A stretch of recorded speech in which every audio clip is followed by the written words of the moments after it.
Hey guys, welcome back to my YouTube channel.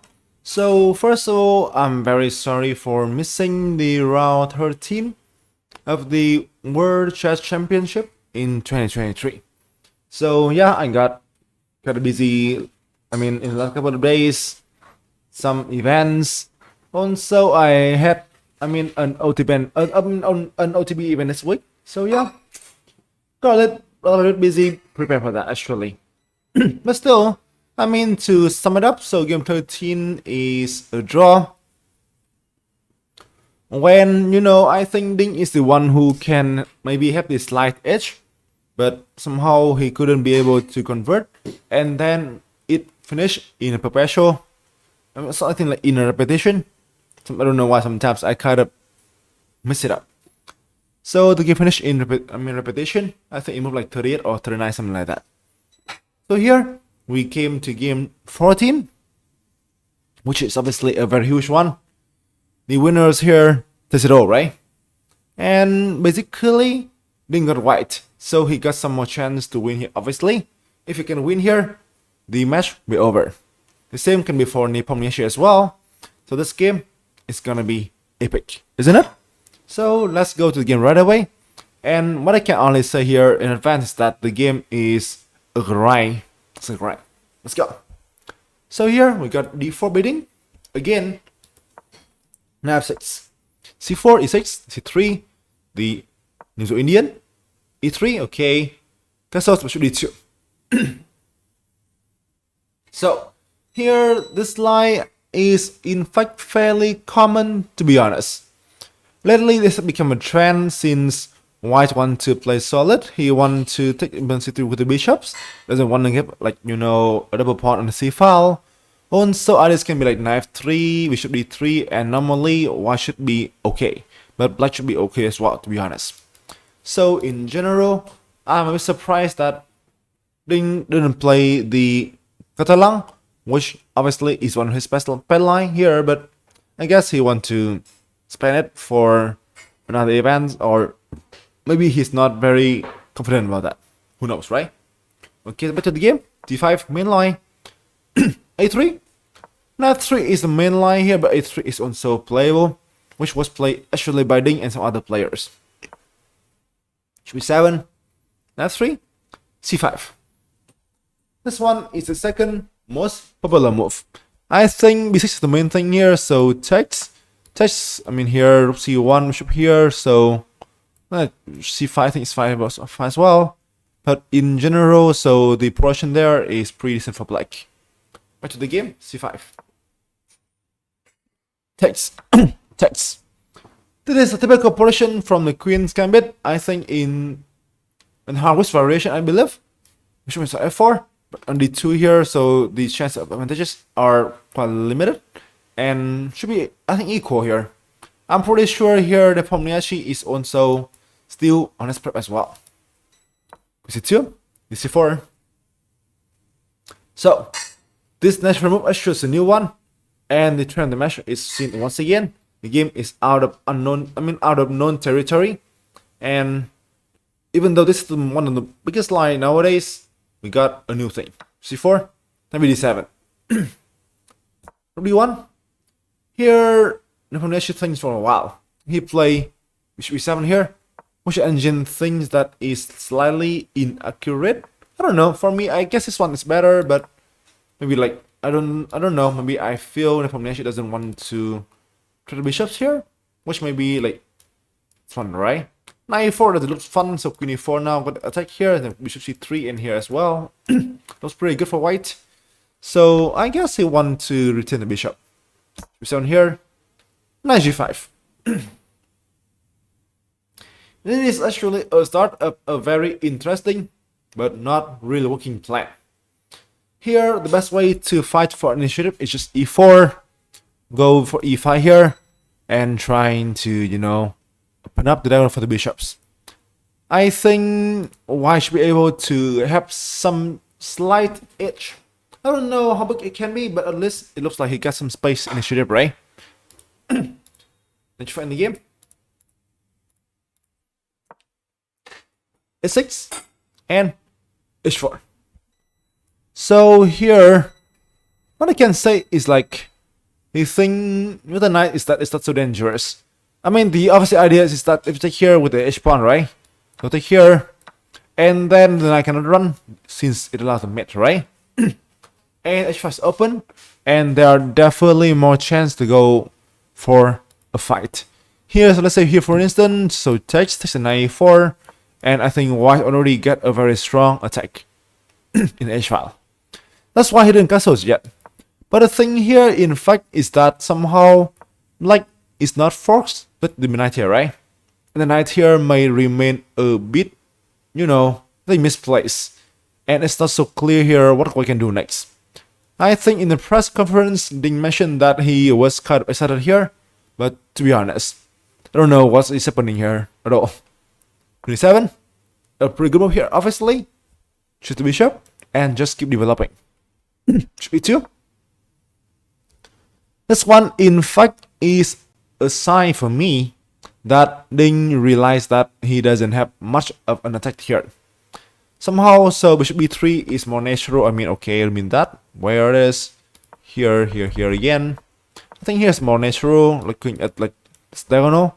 Black can best like queen here maybe, queen here, and go for this one. And I think he is in really good shape.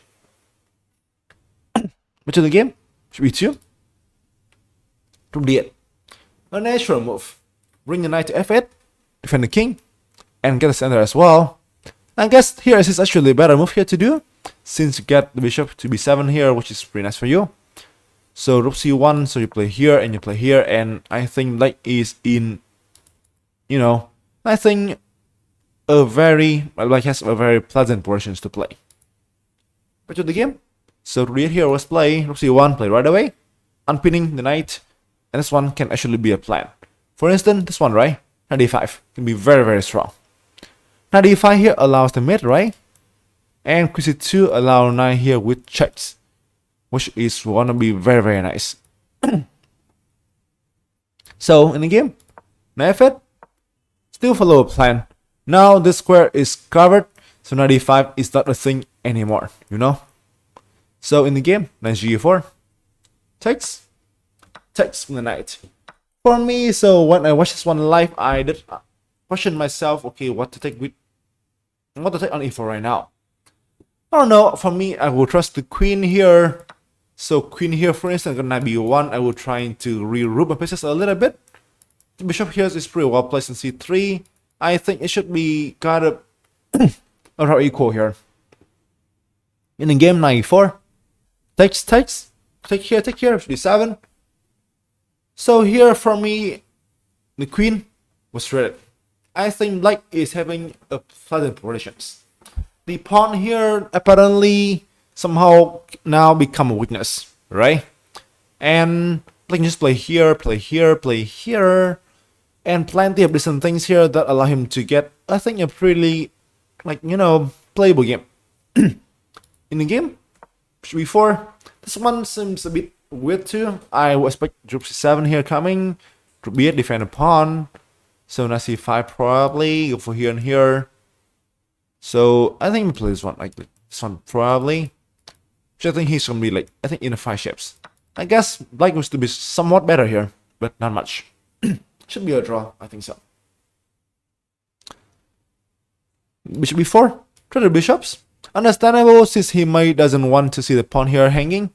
But I guess he just wants to kind of, try the bishops. Which looks a bit passive here, right? But in the meantime, the pawn here is a bit weak later on. Takes. C6 here. Black is really, really fine here.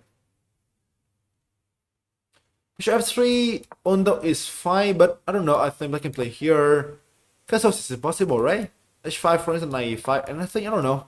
I feel black will still enjoy a much better position right now as well. In the game, knight c5, Ding went for some kind of complications. Takes. Rook g1, rook d5. So here, the best way to play is bishop c6 here, b5, bishop d5, e4, and b6. It will be different compare to what happened in the game. So take here, and I don't know. I feel like can be a pawn and some good win chances. Like here, for instance, right? E4. But now the thing is that b6 here is not good due to text, and now got the c pawn, right? Which look like a strong asset, to be honest.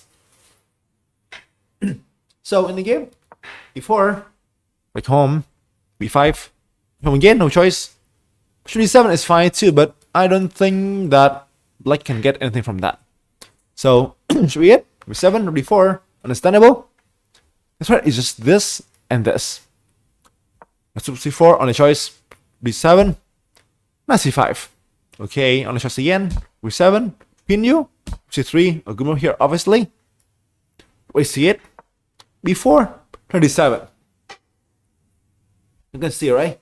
Still a pin here, and things don't look easy. The engine here show the way. The engine show the way to defend here for white, which is rook c1. Making d2, making d2.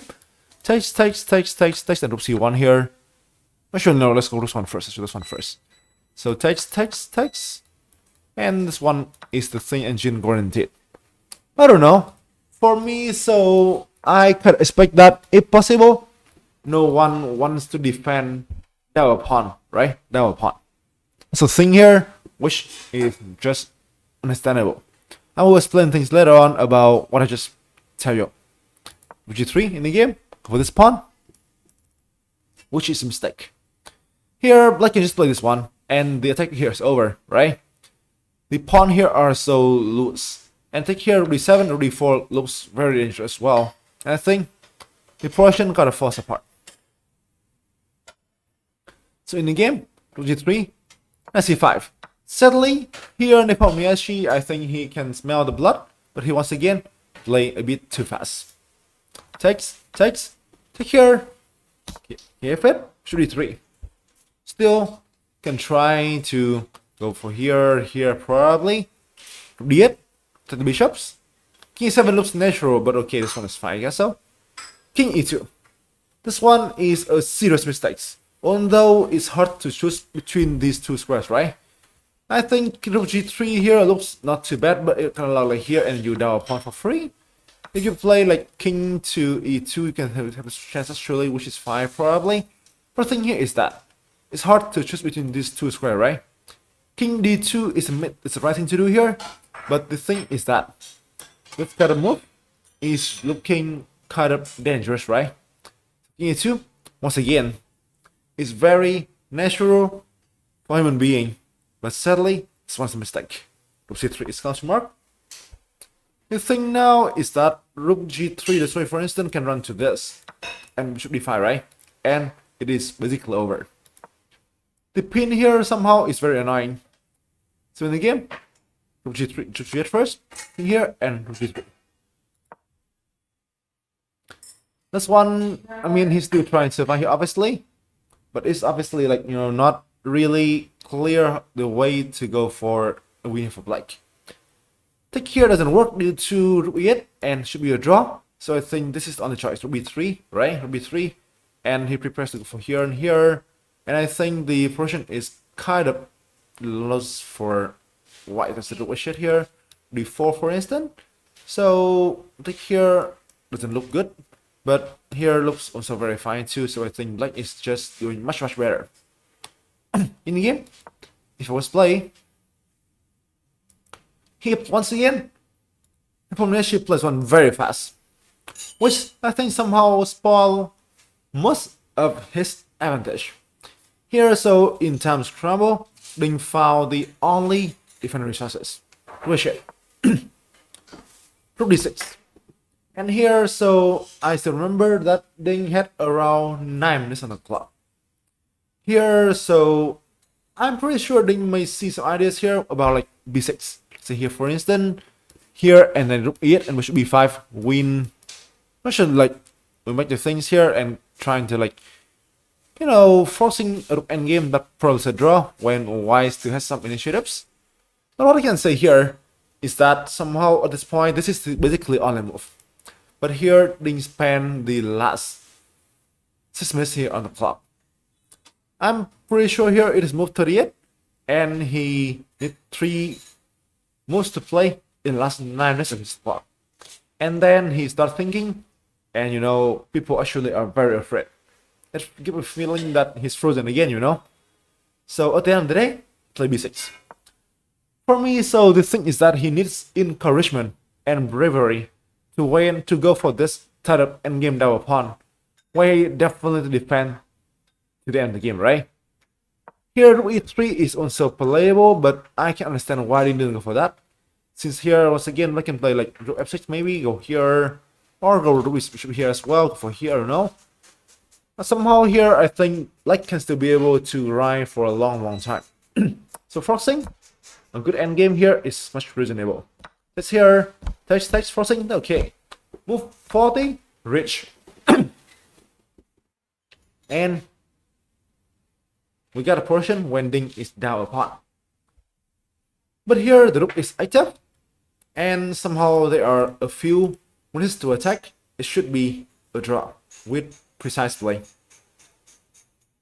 But I mean, at the end of the day, I think somehow I can say that Ding was relieved when I see this thing coming. At the very least, now the chance for a draw looks much better than earlier when he was in some trouble. d7, f3, take the pawn f7 right here. King 7, back home. At the end of the day, Black must allow White to infiltrate. Here, it's here first. Rook 7, rook a6. The rook must be placed behind the pawn, right? Also, it kind of block and restrict the king as well too. Rook b2, here 3, a2, king g3. I mean, this one is not the best one. I think h5 is looking easier. It restricts the pawn here, right? And somehow now a4, king to g2, and what I think we can just wait here. I don't see any real things for him. For White, I mean, we should end up in a draw. In the game, g3, okay, it's still a draw, but he must be careful. h5, here, a1, g2, a4, the pawn, f6, f3, a3, a6, okay, k7, king e3. You can go king here, but I don't think that's gonna make much difference, so I guess it should be the same.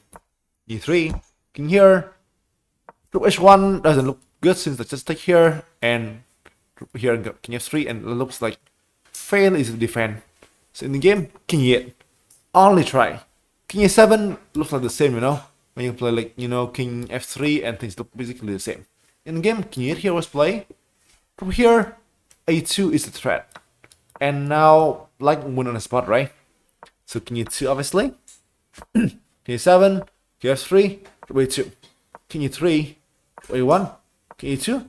Here, and people just like shuffle moves here. King f3. Move 60, rich. And I thought the game would last long, but there are still pretty good chances left. King d7. The pawn actually tried the best chance to go for the win. He gives the pawn away to create winning chances. From here, b2 checks. Here, b3, king g2, and king e7. This is the ideas here. Now, Black wants to go for the king to go to the queen side, right? So now, why must the action immediately? If not, he will be in deep trouble. f4 exclamation mark. Only drawing move. Take here e5. King b7, a4. King here. Again. The thing is simple. Right now, if you play king to b5, right? You play simply rook to a7 right here, and then I mean, you can just put the pawn here. The king will not be able to go so far for the pawn, right? So king c4, for instance. So push. King to c3, e7 is been winning, I think so. So e3 here, push. King b3 and king f2. And the game, obviously, will be never more than a draw. So back to the game. Here, king here. Wait again, okay, king c5. Here again, right?